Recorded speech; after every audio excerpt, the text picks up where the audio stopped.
Welcome back. We're here to talk about Saturday's Premier League match between Aston Villa and Liverpool. Start with the home side, Pascal. Really disappointing result last time out. Yeah, obviously when you go to Leicester, they're bottom of the league, aren't they? So even though they're out of form, Aston Villa, that's the place you go and expect to get a win, and not to be able to score. Obviously, it was quite a good goal that Konchesky scored to win it, but yeah, it's just so disappointing for the club, the fans. They haven't scored again. That's now 6 games in the league without a win. I mean, they are 13th in the table, so the league position doesn't look too bad, but the fans certainly aren't happy at the moment. Yeah, and you mentioned failing to score there. That's been the biggest problem all season. They're 13th in the table. I'm not quite sure how they scored 11 goals all season, which is a terrible total, really is. They've got to start scoring more goals. They haven't scored in the last 4. They've only got 1 in the last 6. Benteke on form can be a real handful, but he's been a bit inconsistent.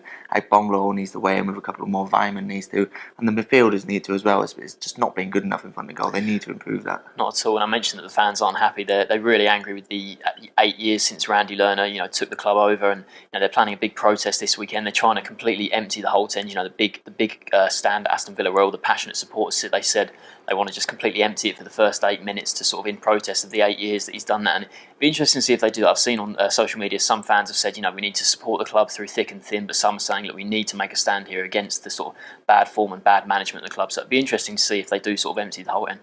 Yeah, and Liverpool will come into this hoping that they do, because they're in improving form themselves. They got a good win last time out against Sunderland side at Stadium Light, which is a tough place to go. Sunderland, they haven't lost many games, they haven't won many games either, but many people are backing a draw there. Liverpool's in different form really this season, but it was a good win for them. Markovic in particular stood out. It was his best game for the club so far. He got his first Premier League goal. He's starting to settle a bit now, and there's promising signs for Liverpool going forward.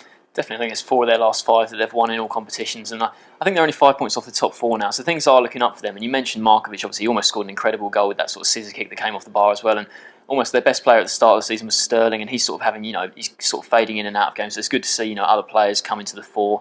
And I think, Liverpool, they can sort of start looking up the table now, because, when they were sort of in mid-table, they weren't looking over their shoulders, but they were quite a long way away from the top 4. But that improved recent form has seen them start to climb the table. And, they're definitely not out of the top 4 race completely, but they need to start stringing together a lot of wins to sort of be able to get right up there. And you think with Sturridge hopefully coming back later this month, then they might be able to improve that form even further. What's your score prediction for this one? Yeah, I think it's quite hard to look past Liverpool on this one, to be honest. I think, given, we talked about Villa's terrible form recently, but I think it'll be quite a tight game. We said that Villa don't score many. They don't concede loads either, so I'm going to go for a 2-1 Liverpool win.